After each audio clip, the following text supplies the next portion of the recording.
Have you ever wondered how a simple splash of water transforms into a rigid, highly precise legal requirement? Well, welcome to this explainer. Today, we're going to analytically break down the exact physical requirements for hand-washing vessels and water just as they are debated in the Talmud.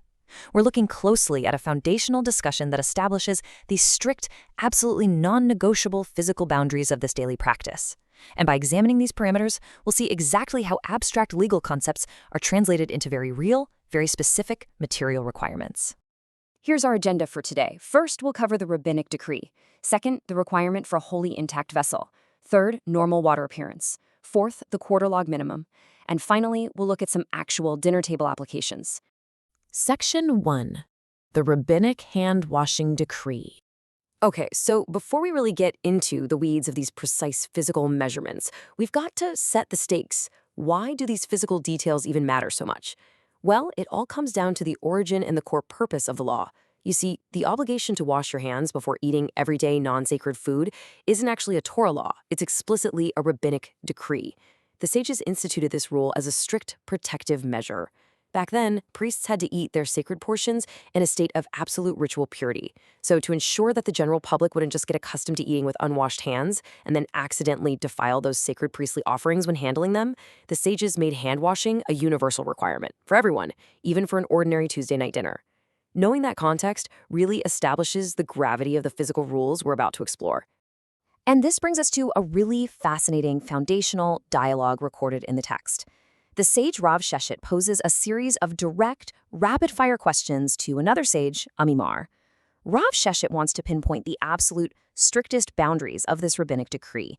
He isn't asking about the spiritual mindset here. He is directly interrogating the physical mechanics of the act itself. Amimar comes back with affirmative answers that lock in 3 core, completely non-negotiable physical criteria that validate the entire hand-washing process. For the act to hold any legal weight at all, you absolutely must have a wholly intact vessel, water that maintains a normal appearance, and a strict minimum volume known as a quarter log. If literally any of these 3 components are missing, the legal mechanism of washing is just not triggered. So let's see how this builds, starting right with the vessel. Section 2, a wholly intact vessel. Let's zoom in on that first requirement, which focuses entirely on the structural integrity of the container.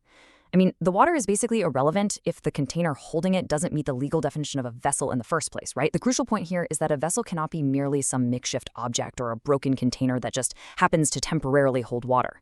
The law strictly demands it must be, quote, wholly intact. Take a perforated bucket, for example. Even if you manage to cup some water out of it before it all drains away, it is completely disqualified. Because it's broken and cannot contain liquid properly, it fundamentally loses its legal classification as a vessel. The container has to be purposefully designed to hold liquids, and it has to be structurally sound. Why? Because the law requires intentionality. A broken bucket just creates an accidental pool of water, not a deliberate tool for a ritual. Section 3. Normal water appearance. Okay, so once you have your legally valid, wholly intact vessel, the second component shifts our focus from the container to the contents. Specifically, we're talking about the visual state of the water. Amimar confirms to Rav Sheshet that the water itself must maintain a normal appearance. That means the water cannot be severely discolored, it can't be murky, or contaminated by outside substances like dirt or dye or food waste, to the point where it just looks abnormal. The physical purity of the water visually represents the ritual purity it's meant to confer. If the water doesn't look like normal, natural water, it simply cannot be used for this specific rabbinic decree. Section 4. The quarter log minimum. Now for the third and, honestly, the most debated component. This introduces a very specific, quantifiable, mathematical volume to the law. This is where those physical boundaries become exactingly precise. The water must meet a strict minimum volume known as a quarter log. A log is an ancient unit of liquid measure, and having a quarter of it ensures a strict baseline level of water is present before the ritual can even begin. And to be clear, this isn't just a friendly recommendation, it is a hard mathematical threshold. Even if you have a structurally flawless vessel and crystal clear water, missing that volume by even a single drop invalidates the entire process. The law requires a critical mass of water to be present to actually validate the vessel's purpose. Section 5. Dinner table applications. So how do all these abstract physical criteria, the wholly intact vessels, the visual appearances, the ancient liquid measurements, how do they actually shape real, sequential human behavior at the dinner table? Well, the text gives us a truly fascinating ruling regarding shared resources at the table. It explicitly states, with a quarter log of water, one may wash the hands of one individual, and even those of two. Now, at first glance, that might sound like a mathematical contradiction. If a quarter log is the absolute minimum required, how on earth can share it?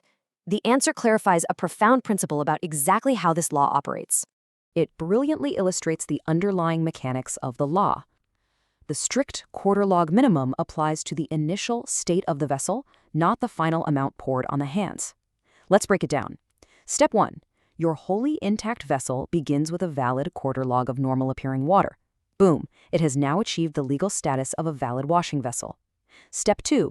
The first person washes, which naturally reduces the total volume in the cup to less than that quarter log minimum. Step 3. The second person can legally use the remainder. Why? Because the vessel and its contents were already validated at the very beginning of the process. That initial correct volume establishes a legal status that carries right over to the second diner. It proves that the law isn't just about how much water physically touches your hands. It's fundamentally about the valid legal status of the vessel you draw from. As we wrap up this explainer, just think about what we've analyzed today. We've seen exactly how establishing precise physical criteria, demanding a wholly intact vessel, ensuring a normal appearance of the water, and requiring a strict minimum volume, transforms the simple, totally mundane act of washing one's hands into a highly intentional, structured ritual. It forces a moment of acute physical awareness before a meal even begins. It really makes you wonder, doesn't it?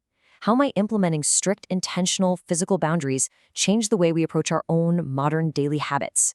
Thank you so much for exploring this fascinating intersection of physical criteria and legal structure with me.